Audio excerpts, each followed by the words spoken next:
comparison that I often get in trouble for in the stream, but I want to, I want to evoke it, and I want you to treat it without a hint of hyperbole because there is none. There is an element of the Republican Party, of the modern GOP, that makes them not only the most dangerous political force on earth today, which I believe without question, um, but also quite possibly the greatest in history. And I mean that in totality. And the reason for that is because they have something, a characteristic, that makes them unique relative to others. There's something about them that makes them potentially more dangerous. Not at present, of course, but potentially. And that is that they believe the world is ending. That's unique. See, if you look back throughout history at all the monstrous tyrants and dictatorships, however you characterize their beliefs, very rarely, or perhaps never, can it be characterized fairly as wanting the world to end. Fundamentalist Christians literally want the world to end. They aren't just ready for it, they're looking forward to it. Have you ever wondered why Republicans are so willing to stonewall any climate change legislation?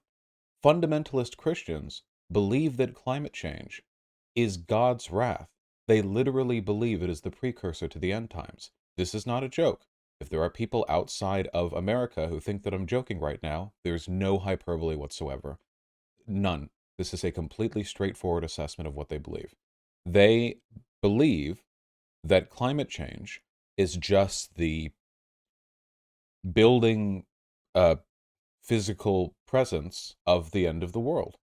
Now, I want you to wonder, what kind of moral license do you think people who are acting at that level of severity think they have? I mean, what do you think they wouldn't do?